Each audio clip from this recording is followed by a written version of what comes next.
चूली चेहरा बनवले बानी तोहरा के बोलवले बानी हो चूली चूली चेहरा बनवले बानी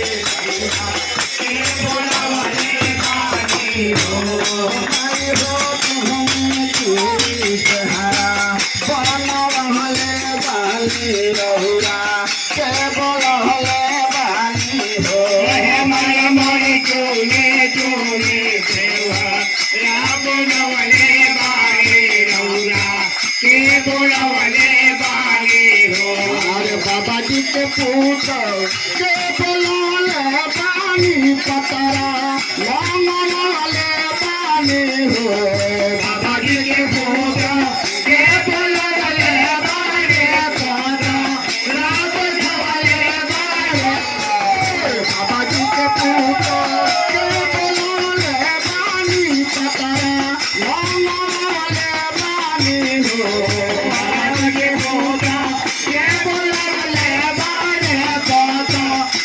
बनवले बानी हो अरे मायरा पतरा ले जाता रात खोले बानी रहुरा के बोलवले बानी हो मायरा पतरा ले जाता रात खोले बानी भैया के बोलवले बानी हो पतरा ले जाता रात खोले बानी रहुरा के बोलवले बानी हो